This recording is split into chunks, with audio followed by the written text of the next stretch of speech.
Well, I've crossed the creek and come over across here. And if you followed my other videos where I was talking about what the flood and stuff did and high water and everything, and my daughter found a fossil right down there. There was just a log. Well, the trail to the fishing spot is actually right down there. I've come up on top of it and I found something really cool because I'm trying to scout for a new camping spot, just so I can switch things up. And up behind me here is a hillside, just a little one. It gets pretty steep over there. There's actually a road just right over there, and it goes on up. But I'm actually standing on top of a rock. You can see I'm just going to kind of pan around, not trying to make anyone dizzy here, but I found something really cool on this rock. I found a fire ring, and it's completely undisturbed by the high water.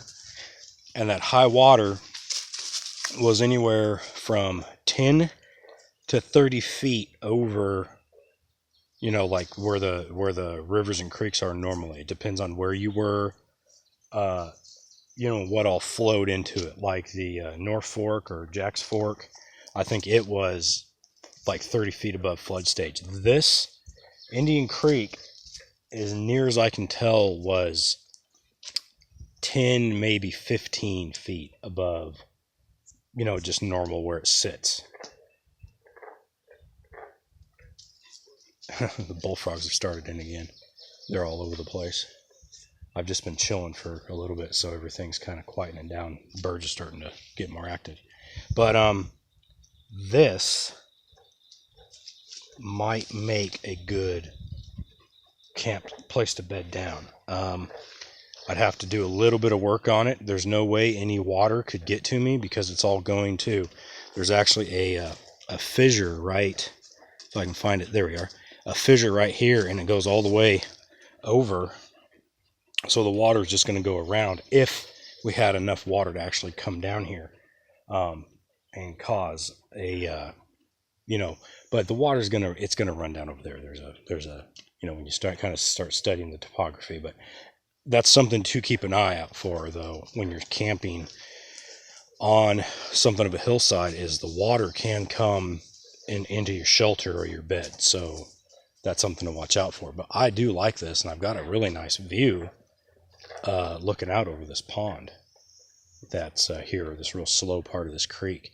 And I can actually see fish and stuff swimming down around there, but it's not actually that hard to get to. So I think I'm going to, this is pretty good. If I kept the fire ring right there, anything that would be coming in to my site right here, and I'm not talking bears and wildcats, I'm talking like, nocturnal animals like skunks and possums and stuff, would be held back by the fire and just the natural, they'd actually have to jump across. And,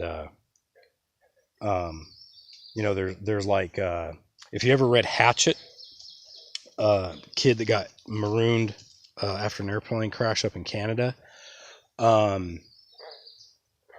like he had a porcupine, for example. By the way, it's not a true story, but I think the guy did a lot of research. But he had a porcupine. We don't have porcupines down around here. And, the porcupine came in sniffing around, and, he got a leg full of quills. You don't want to get sprayed by a skunk.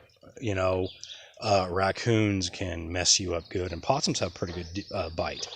Not that I've seen them. Most of the time, what I run into is armadillos, and they can't hurt you. Whole leprosy thing aside. So anyways, I think I might do a little bit of touching up here. I might actually utilize this little pole as something, if I don't actually just leave it where it is, because it looks like it's going to be a little uneven. So, and I don't know if I'm going to stay here tonight, but it's definitely a possibility. Pretty cool spot, and the fact that someone's used it, but it's been a long time. That ring is full of leaves, which indicate that no one's used the fire, cleaned it out and burned all that. So something for me to do.